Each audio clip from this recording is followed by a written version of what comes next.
Hello and welcome everyone to the Simply Soccer podcast, the podcast we do every Wednesday here on the channel.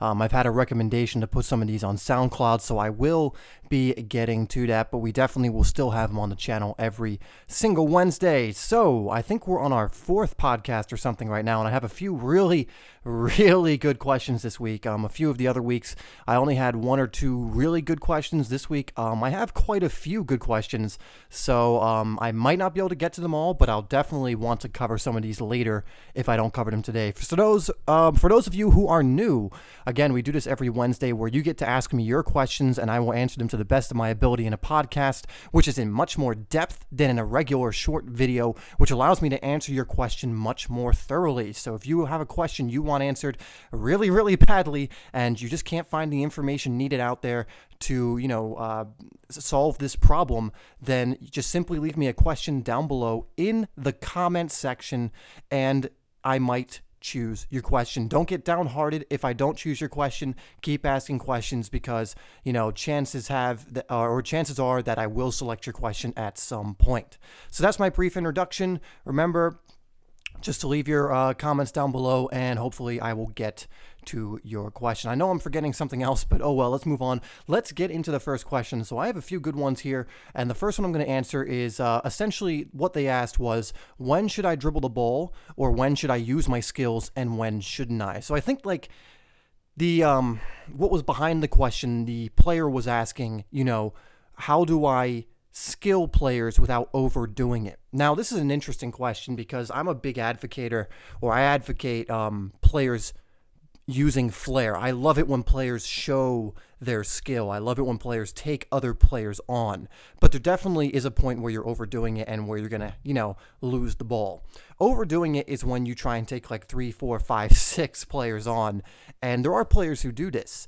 What I would say is a way to gauge whether you should or shouldn't dribble is you should think to yourself, if I dribble right now and try and beat someone with my skill or a couple players with my skill, will my team be in a better position than they were before I did so?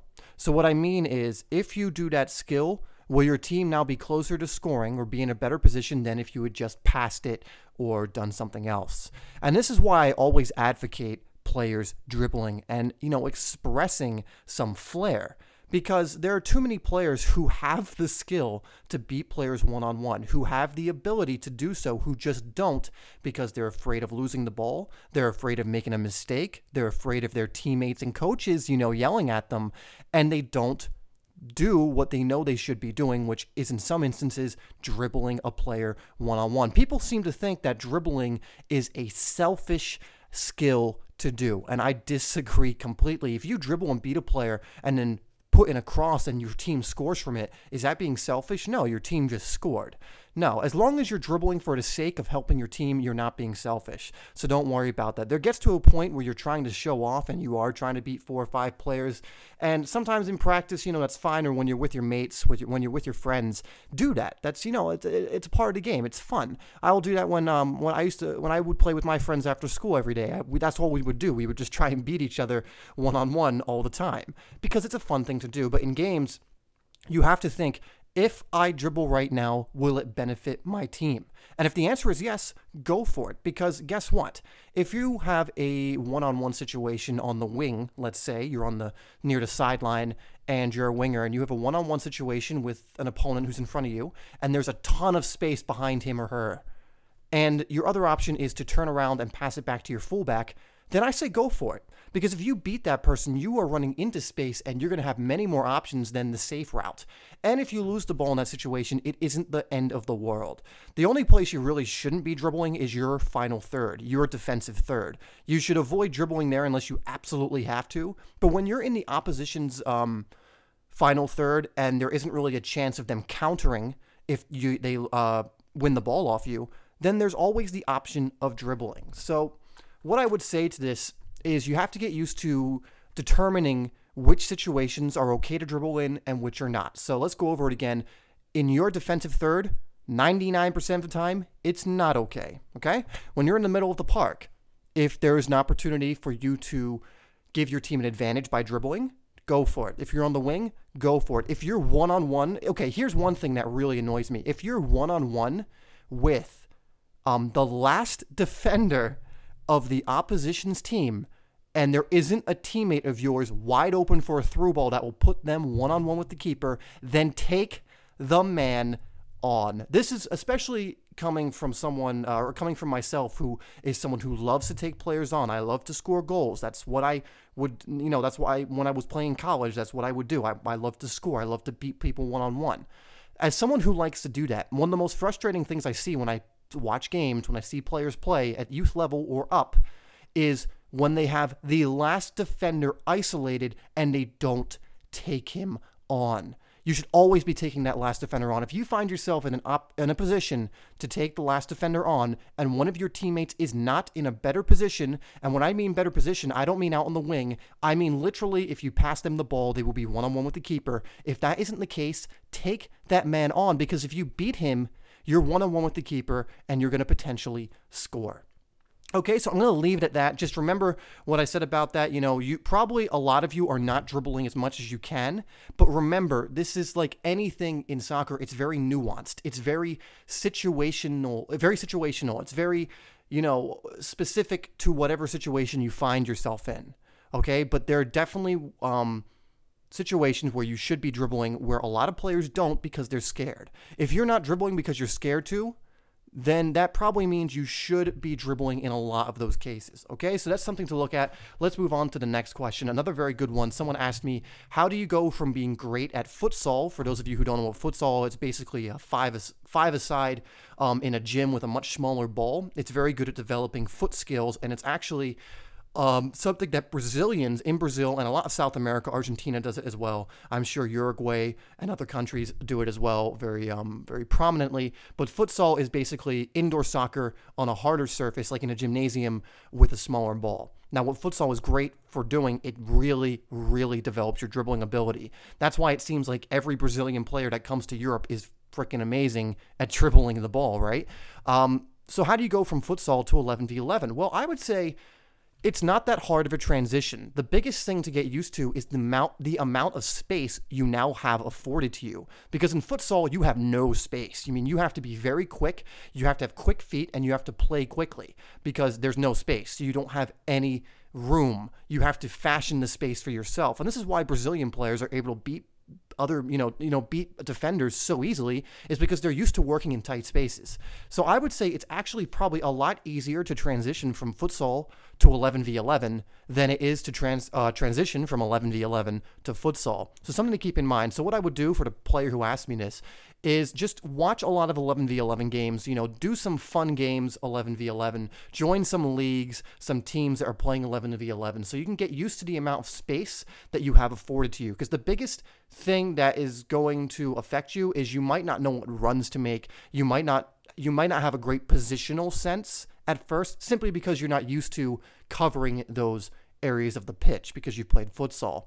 But in all honesty, you shouldn't worry too much, because if you're coming from being a great futsal player to 11v11, it's not going to take you long to adjust. And trust me, that futsal training is going to come in handy a lot, because like I said earlier in this podcast, very few players dribble when they should. But I bet you're used to dribbling because you had to dribble in futsal.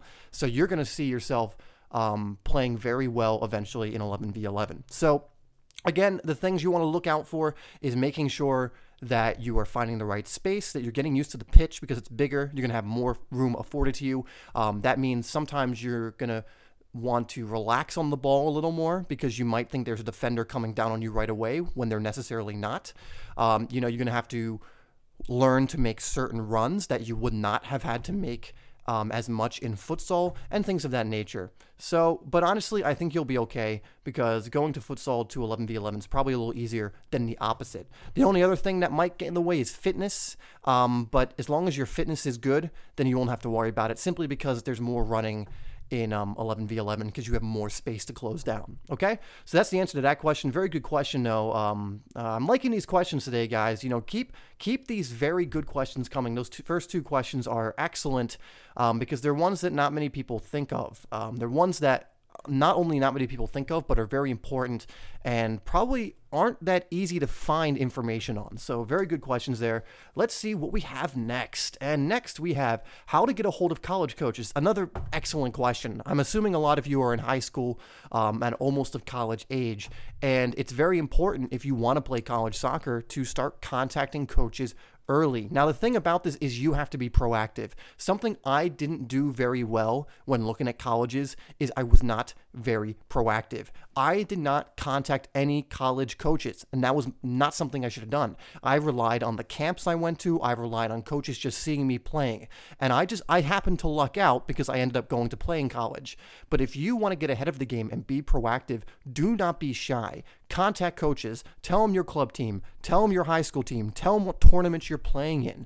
Coaches want players. They want good players. So if a good player emails him, it's basically like taking what he wants and putting it on his doorstep for him to assess. Okay, so contact coaches. It's not a matter of getting a hold of them. Getting a hold of them is very, very easy. Just whatever university you're interested in, whatever college you're interested in, go onto their athletic website, choose the sport that, well, choose soccer. Obviously, this is for soccer. Choose the sport. We're not really doing a baseball podcast here, but, choose soccer. Look at head coaches, and there will be an email for that head coach. Simply contact him. There has never been a situation or a case where I've contacted a head coach from a team at any point in time where they have not responded. Maybe once or twice, but most of the time they have responded. They want good players. So if you're a good player and you're basically giving him the information he needs, it saves him time. It saves him having to go out and find a good player in that position. So all you really have to do is contact them. Now, when it comes to impressing college coaches, one thing I would definitely recommend, if you're not already, get yourself on a club team, especially a club team that does what are called summer college showcase tournaments or spring college showcase tournaments. These tournaments are designed specifically for high school players to be seen by college coaches. It's basically like just a pool of talent all in one location for coaches to assess. This is how I got contacted by many of the coaches who were considering me for their college. The main two ways that I did this was through college camps, soccer summer camps, and through college showcases. Most of them came from college showcases, I'll tell you that. After my first college showcase, I got contacted by about 3 or 4 coaches who told me that I would probably be interested in their program. So as you can tell, if you impress at a college showcase, you'll have coaches who will contact you. They will want you on their team. Now, this doesn't mean you should just wait for the coaches. Again, be proactive, get a hold of them, contact them. All you have to do is go on the university page, go under the sport, soccer again, and look up the head coach's email and give him an email and let him know what your name is, what high school you play at, what position you play, your club team, and what tournaments you're going to be in. Okay, and do your research on this, guys. Look up what should I send to college coaches. There are 1,000,001 articles out there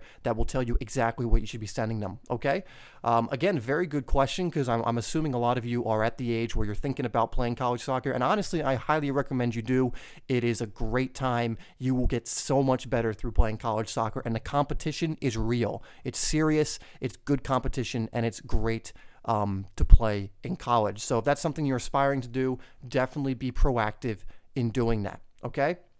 All right, let's move on to the next question. We're actually getting through these a little quicker than I thought, but I think these next two are going to take up a bit of time. So maybe this podcast will be a little shorter than normal, maybe not, but we'll just have to see. So the next one is how to be a playmaker. Now, this question I think I answered in a video very briefly, but we can definitely go in more depth with this question because first off, it's a very broad question. There are even different kinds of playmakers. Not all playmakers are made the same. Some playmakers have different styles of play. Like Philip Coutinho and Mesut Özil are both playmakers, but they're two totally different players. Toni Kroos is a playmaker, but would you compare him to an Eden Hazard? You probably wouldn't. Or a David Silva. No, they're different players, but they're both considered playmakers to an extent. Now, a playmaker, if you want to get it as simple as possible, is simply a player who makes plays, a playmaker, someone who starts plays, someone who assists a lot, someone who gets the ball rolling, someone who dictates the tempo of the game, like an Iniesta. These are playmakers. They're the ones who make things happen. That's all playmaker means. Now, when we think of a playmaker, typically we usually think of some center midfield player who makes a lot of assists. We think of like a Mesut Özil, who is a playmaker and one of the best out there, I should say. But this isn't always the case. A playmaker can be any player who makes things happen. For example, Dimitri Payet, who primarily plays on the wing, is a playmaker. He makes things happen. He beats players one-on-one. He puts in crosses. He plays good passes. He gets assists. He scores goals. He's a playmaker. He makes things happen. So whenever you hear the word playmaker, just think a player who makes things happen. A player who makes plays. That's all it means, okay? So, you know, like if you want to use another sports comparison, you could, or metaphor, you could say in football, American football, the playmaker is the quarterback. He is the one who usually makes the play. Well, in soccer, one of the beautiful things, or we'll call it football as well. In football, one of the beautiful things is anyone can be a playmaker. Even the goalie, can be a playmaker. I've seen goalie assist players. Anyone can be a playmaker. So I don't care what position you are in. There are players in every single position who have in some way made themselves playmakers. And I can give you an example for every position if I needed to.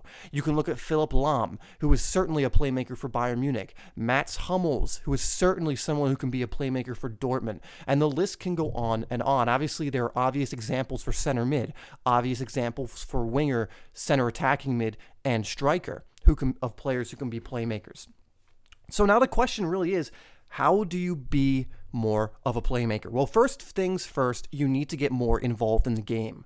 A playmaker can't be a playmaker if he's not getting the ball. He can't set up plays if he's not involved in the game. So if you're a player who shies away from the ball, that needs to change. You need to be getting the ball a lot if you want to be a playmaker. That's the first step, getting the ball a lot. Now, if you're a young player who is looking to become a playmaker, this is perfect for you because you can afford to make mistakes when you're a young player. You're probably on a travel team, maybe on a club team, and if you're losing the ball a little bit while taking some risks, that's okay. You're going to develop over time. So get the ball a lot, call for it, learn to get into positions where you can get the ball, make clever runs. Watch the players I just named and how they get the ball. Watch Mesut Özil. How does he get the ball? Look at the runs he makes. Look at the space he occupies. Look at Felipe Coutinho. How does he get the ball when he's not? And here's a very important thing. When these players are being covered very well, what do they do? Because when you're in a game and when you're a player like a Coutinho or Özil or a Hazard, even though he hasn't been having the best season, when you're these type of players, the other team usually designates a player to cover you the whole game. That means these players have to be smart when picking their space. So when a player is being man-marked, look particularly at what they do in that situation to get space, okay? So the first thing is get the ball more, and the way to do that is to get into good positions, create some space, find those little pockets of space, okay? Second, which is more technique-based and vision-based, is now we have to actually learn how do I set up plays. Well, the first thing I would say is make sure you're not ignoring the obvious. Sometimes players try and be too clever. Sometimes there is an obvious through ball that you can play. So get used to just finding the obvious. Sometimes you will get the ball in that pocket of space, turn, and see that there is a simple through ball to your striker to put him on goal. You don't have to always be so super clever in these positions. Sometimes that simple little through ball is enough to set up the play. Other times, you also have to realize that when you're watching these playmakers, not every play they make is setting up a goal-scoring opportunity. There are going to be times when you're just going to have to play it out wide. There are going to be times when you're going to have to shield the ball and play it back to your midfielder. That's another thing you have to get used to when you get the ball a lot. Not every play can be golden. Not every play is going to set up a goal-scoring opportunity. So do not try and chip the ball over the top every time. Do not try and play that impossible through ball every single time. If the play is there to be played, do it. But that's the thing you're going to have to get used to is, especially if the defense is playing well, you're not going to have that opening every single time, okay? Now, having just said that, I'm going to almost contradict myself here. A playmaker needs to fashion something out of nothing. Now, I said don't do it every time, But a playmaker is someone also who can see openings where other players don't see openings. Whether it's not making that defender to play your striker through, whether it's faking a shot and then playing the play through, whether it's playing a clever ball out wide. A playmaker, remember, is just setting up plays, so you have to figure out a way sometimes to force the issue. You know, whenever you hear a commentator saying, you know, he needs to take command, this player needs to take this game into his hands. The reason they say that when they talk about Özil and Coutinho and Hazard and Messi, especially Messi, but we don't even need to mention him because he already does that. The reason they say that when these players are on the pitch is because they're so used to these players having the ability to fashion something out of nothing, they're expecting them to do it. So get used to, if you want to be a playmaker, being able to make that moment of magic, being able to be unpredictable. A playmaker is certainly not a predictable player. A playmaker is so unpredictable that even him doing the predictable is unpredictable, if that makes sense, because people are so used to seeing them do the impossible and the unpredictable, you can't even predict when they're going to do the straightforward pass or the predictable pass or play, okay? So that's the general gist of how to be a playmaker. There's much more to it. And again, this is a topic that is very, very hard to get really, really into, simply because it's such a diverse topic. It's such a broad topic. There are many different types of playmakers. There are many different styles of being a playmaker. And again, almost any position can be a playmaker. You know, you can be a very attacking fullback that makes things happen. So just remember, a playmaker is someone who makes things happen. So if you want to be more of a playmaker, learn to make things happen. Learn to, you know, spearhead attacks. Learn to set the tempo. Learn to find those through balls. Learn to occupy space that is going to get you the ball a lot, and learn to get the ball a lot. Learn to be that player that your team relies on when they need something, when they need to get an attack going, when they need a goal, when they need an assist. Be that player. This is why there aren't a ton of playmakers in the world, because it's a lot of responsibility. It's not easy to be a playmaker, not because there aren't players who don't have the ability to do it, but because it takes a lot of mental toughness to be a playmaker. You're literally that player your team is relying on to make something happen. Now, it's always better when there's more than one playmaker in the team, because then the burden isn't on one. But just keep that in mind. If you want to be a playmaker, you need to develop a certain level of mental toughness, because a lot of expectation is going to be on your shoulders. But what I will say to that is, do not let that deter you from trying to do it. Just do it anyway, because that will help you grow simply by taking on that responsibility. It's not a bad thing. You know, it's not a bad thing to have more responsibility, especially as a player. So I'm going to leave it at that, because this next question is one that has to do with my position and is one I'm looking forward to answering. So the next question has to do a little more with finishing, and it's basically how to shoot hard and low into the corners of the net. So thank you for this question, and this will be the last question we cover. And just once again, guys, great questions. Keep them coming. These are fantastic. If you keep giving me questions like this, then I will absolutely be answering them if they're this good, and I'll be able to answer them in more depth. Just keep these coming. These are absolutely fantastic. These are brilliant questions right here. So how to shoot hard and low into the net, into the corners? Well, first things first, obviously this is a question of your finishing ability, hitting it hard and low into the corner. This is, you know, this isn't something I consider a hard skill, but that's unfair of me to say, because I've been doing this my whole life. This is a skill I've worked on for a long time. So if I'm putting myself in a normal player's shoes who hasn't practiced this skill over and over again, I would say yes, it is very difficult, because this comes down to technique and a lot of practice. Now, there does play in, an instinctual factor does play in to this.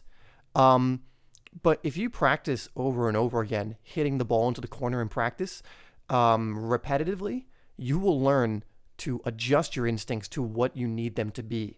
Like, people think instincts are something you're born with, and to a certain extent they are, but in soccer, when I say instincts, you need to use your instincts, I mean you need to use what you've developed through training. I don't mean like, oh, you were either born with it or not born with it. I don't believe anyone's born with it, quote unquote, and not born with it. Sure, maybe a few are born a little more talented than others, but that doesn't mean you can't develop to equal their level of ability or go beyond it. I mean, there's a, excuse me, there's a very famous quote by Will Smith that says, where's it go? Talent you have naturally, but skill is only developed with hours and hours of beating on your craft. And essentially what this means is, yeah, sure, you can be born talented, but if you want to develop skill, which is ultimately what you need in life to succeed, if you want to develop a skill in an area, and this includes soccer, this includes any position in soccer, this includes any technique in soccer, this, well, includes any skill in soccer, it takes hours and hours of work on your craft. Sure, when you get a talented and hardworking player, that's the best case scenario, but you will be unbelievably surprised or overwhelmingly surprised by how much you can improve just through hard work. So if you are having trouble shooting the ball into the corner, you need to work on your technique over and over and over again, okay? You need to go to the practice pitch and you need to literally practice over and over and over again shooting the ball into the corners of the net. You think if you can hit the ball into the corner of the net 10 times in a row in practice that you'll be able to do it in a match? You probably will be. So get to the point where you can do that. If you go to practice now and you keep missing the corner and you go, why can't I hit the corner? Well, it's because you haven't practiced it enough. It's not because you don't have the ability.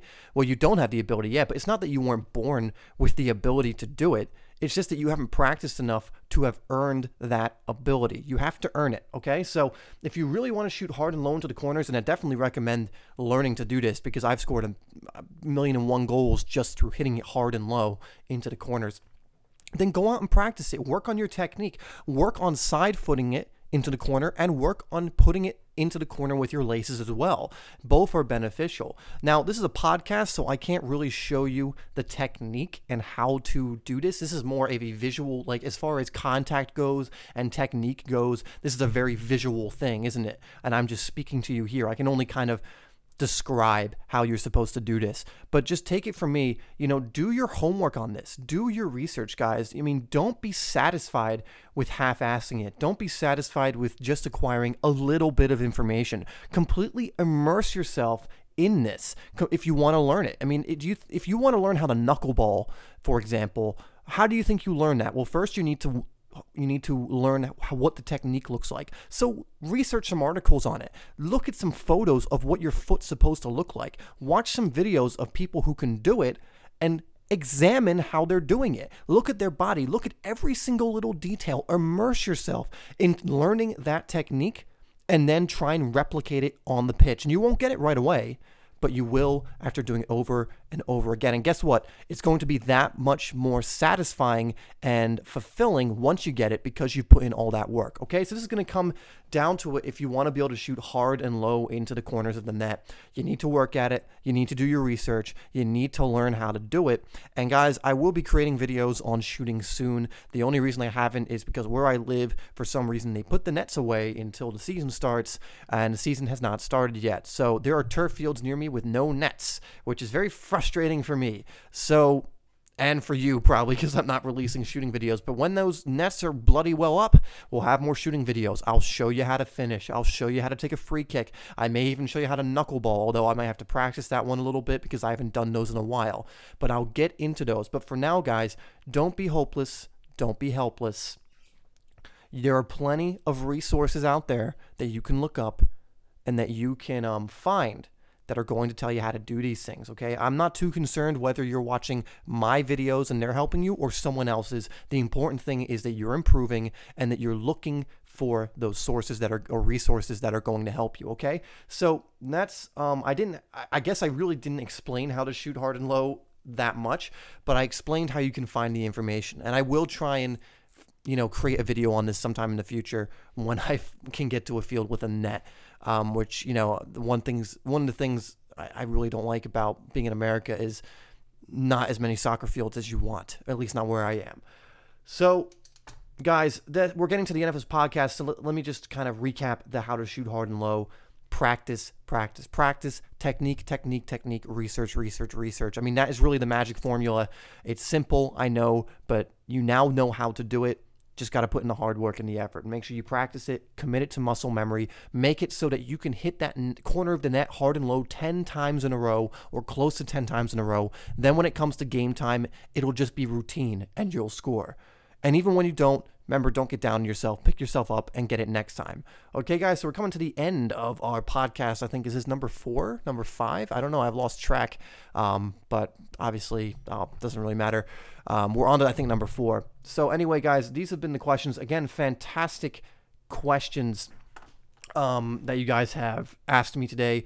Please keep them coming, because if we can keep producing material like this with these kind of questions, these podcasts, I really truly believe can help many players. So make sure you keep asking these questions, guys. Remember, I don't care how many questions you ask. If you ask good questions, I'll choose your questions over and over again. So if you already had a question answered, don't be shy. Keep asking them. I could still choose them, okay? I'm not looking for who is giving me the questions. I'm just looking for good questions, okay? So again, fantastic job with those questions. Remember, if you haven't already, make sure you like and share this podcast for, increased exposure. That really helps out the channel, and get this to more players, which is ultimately what we want to do. If you're new to Simply Soccer and you've made it this far, great job. Make sure you subscribe for more. We release about 3 to 4 videos every single week to help you out. So make sure you get that red sub button clicked, because I would love to see you as a part of our team here.